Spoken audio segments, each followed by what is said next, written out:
Birthday ఛానల్కి స్వాగతం. జై శ్రీరామ్, హర హర మహాదేవ్.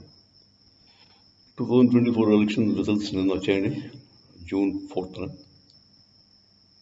అనుకున్నట్టు రాలేదు, మనంతా ఆశించినట్టు. బీజేపీకి ఫుల్ మెజారిటీ రాలేదు. బీజేపీ యాజ్ ఎ పార్టీ 2039 సీట్లే వచ్చాయి. వాళ్ళకి రావాల్సిన మార్కు 2072.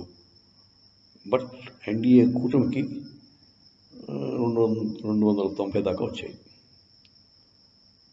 దానివల్ల గవర్నమెంట్ అయితే ఫామ్ చేయగలరు ప్రస్తుతం. కాకపోతే డిపెండెన్స్ ఆన్ కోalition పార్ట్నర్స్ ఉంటుంది. కోalition గవర్నమెంట్ ఫామ్ అవుతుంది. పార్ట్నర్స్ మీద కూడా ఆధారపడాల్సిన అవసరం ఉంటుంది. పార్ట్నర్స్ మెయిన్గా తెలుగుదేశం, ఆర్జేడీ అంటే మన నితీష్ కుమార్, మూడో అతను కుమారస్వామి కర్ణాటక. వీళ్ళు మెయిన్ పార్ట్నర్స్. సో ఈ ముగ్గురు చెవులు దే బికమ్ కింగ్ మేకర్స్. ఇప్పుడు బాబు గారు మెయిన్ కింగ్ మేకర్. ఈయన ఏం చెప్తే అది చేయాల్సిన అవసరం ఎంతైనా ఉంది మోదీ గారికి. ఇప్పుడు కొంతమంది అనడం ఏంటంటే బాబు గారు ప్రైమ్ మినిస్టర్షిప్ కూడా అడుగుతారేమో అంటారు. అడిగినా ఆశ్చర్యపోవాల్సిన అవసరం లేదు. అంటే బాబు గారు ఉంటే కానీ మీరు ఎలాగా ముందుకు సాగలేరు కనుక నాకు హోమ్ మినిస్ట్రీ ఇస్తారా, డిఫెన్స్ ఇస్తారా, లేకపోతే రైల్వేస్ ఇస్తారా, లేదు ప్రైమ్ మినిస్టర్ ఇచ్చేయండి అంటాడు. మా లొకేషన్ ఏమో సీఎం కింద ఆంధ్రాలో పెట్టుకుంటాం అని అనొచ్చు. లేకపోతే మోదీ గారు తెలిపారు వాడి, సరే మీకు రైల్వేస్ ఇస్తాం కానీ లోకేష్ కాదు, మాకు అక్కడ పవన్ కళ్యాణ్ ఉండాలి సీఎం కింద అని అడిగాడు అనుకోండి, అదొక లెక్కగా ఉండొచ్చు. అది ఇంకొక లెక్కగా ఉంటుంది. కానీ ఒప్పుకుంటాడా బాబు? ఒప్పుకోడు. అంటే బాబుకి స్టేట్లో కూడా ఫుల్ మెజారిటీ దమ్ముంది. స్టేట్లో ఎవరి మీద ఆధారపడాల్సిన అవసరం లేదు. ఈవెన్ పవన్ కళ్యాణ్ విడిపోయినా బాబుకి ఫుల్ మెజారిటీ ఉంది. సో ఈ పరిస్థితుల్లో బాబు ఏం చెప్తే అది చేయవలసిన అవసరం ఎంతైనా ఉంది బీజేపీకి. సరే, ఇప్పుడు ఎలా మనకి ఇప్పుడు కోalition గవర్నమెంట్ అంటే మీకు జ్ఞాపకం ఉంది కదా, UPA 1 అండ్ UPA 2 అంటే 2004 నుంచి 2014 దాకా జరిగిన సోనియం గవర్నమెంట్. ఆ టైంలో మెయిన్ పార్ట్నర్ వీళ్ళు డిఎంకే. ఆ డిఎంకే ఏం చెప్తే చేసేది బాబు. ఆ డిఎంకే వాడు ఈ నానా రచ్చ అంటే 9 రకాల కరప్షన్స్ వాడే చేశాడు. ఏ రాజా గారు 2G స్కామ్, 3G స్కామ్ అంతా కూడా ఆ టైంలో జరిగేది. కోల్ స్కామ్స్ కూడా వాళ్ళంతా వాడు ఇష్టం డబ్బు తినేస్తారు, మాట్లాడడం ఏం ఉండదు పాపం. వీళ్ళు చూస్తూ కూర్చోరు మెయిన్ పార్ట్నర్స్. సో అదే పరిస్థితి ఇప్పుడు రాబోతున్నాను కోalition గవర్నమెంట్. కాకపోతే కోalition గవర్నమెంట్ మోదీ గారు హ్యాండిల్ చేయగలరా అన్నది $1 మిలియన్ క్వశ్చన్. ఎందుకంటే మోదీ గారికి ఫ్రీ హ్యాండ్ ఉంటేనే అతను ఏదైనా పని సాధించగలడు.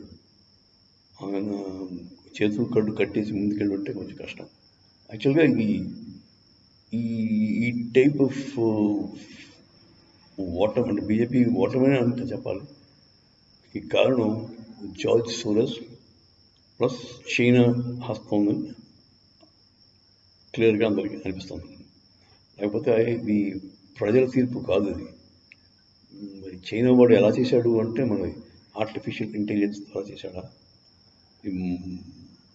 మీకు తెలుసు కదా, మన అమిత్ షా గారి వీడియో ఒకదాన్ని మార్క్ చేసి ఎస్సీలకి రిజర్వేషన్ తీసేస్తాం అని చెప్పించి దాన్ని ప్రొజెక్ట్ చేశారు. అలాంటి చేయడం వల్ల చాలా మటుకు ఎస్సీలు భయపడ్డారు, వాళ్ళ ఓట్లు పడకుండా ఉన్నాయి. సో ఈ విధమైన పనులు చేసి ఆ తెలివితేటలు కూడా పైనుంచి వచ్చాయి. అడ్వైజర్ అంతా కూడా బయట నుంచి చేశారు. వాళ్ళ ఎలక్షన్ మేనేజ్మెంట్ జార్జ్ సోరోస్ గారికి తెలిసినంత ఎవరికి తెలియదు. వాళ్ళ టీంకి వాళ్ళు ఏంటంటే రిజిమ్ చేంజ్ ఎక్స్పర్ట్స్ వాళ్ళంతా. అంటే ఉన్నవాడిని తీశారు, మంచివాడు ఎవడన్నా ఉంటే వాడిని రాని కూడా చేయాలి. ఈ పరిస్థితుల్లో మోదీ గారు పాత టీం ఉంటుందా, ఉన్నా ఏమైనా చేయగలరా? ఏం చేయలేరు. ఈ యూసీసీ చేయలేరు, యూసీసీ రాదు, ఇంపాసిబుల్. ఇంకా మరి పిఓజేగా పక్కన పడేయండి, అది మనం దాంట్లో కలుస్తుందని ఆశపడ్డాం, అది కూడా కష్టం. సో కొంచెం మన ఇండియాకి కష్టకాలం వచ్చిందండి. 2-3 రోజులు తెలిసిపోద్ది అసలు ఈ ఎన్డీఏ ఉంటుందా, ఐఎన్డీఏ వస్తుందా. ఐఎన్డీఏ కూడా ఛాన్సెస్ ఉన్నాయి. వీళ్ళంతా వెళ్ళి అక్కడ చేరిపోతాయి. ఇప్పుడు చంద్రబాబు నాయుడుకి వాళ్ళకి మంచి మంచి ఫ్రెండ్షిప్ ఉంది. వెళ్ళి 18 మంది తీసుకెళ్ళి అక్కడికి వెళ్ళిపోతాడు. వెళ్ళిపోయి ఈ ఆర్జేడీ వాడు కూడా వాడికి 3-4 ఉన్నారు, వాళ్ళు వెళ్ళిపోతారు. ఇంకా కొంతమంది కప్పల దగ్గర వీళ్ళ దగ్గర నుంచి అక్కడ వెళ్ళారంటే, కుమారస్వామి వాళ్ళు కూడా వెళ్ళారంటే వాళ్ళకే ఛాన్స్ ఉంది. ఇంకా వీళ్ళు 2039 వీళ్ళు ఉండిపోతారు, 239 వీళ్ళు ఉండిపోతారు. వాళ్ళ దగ్గర అబ్సల్యూట్ మెజారిటీ వచ్చేస్తారు. 280 వచ్చినా చాలు, 273 వచ్చినా చాలు. సో ఈ 2 రోజులు, రేపు 2 చాలా క్రూషియల్ అండి. ఏం జరుగుతుందో చూడాలి. 2-3 డేస్లో తెలిసిపోద్ది who will be the next prime minister. Till then we have to wait and watch.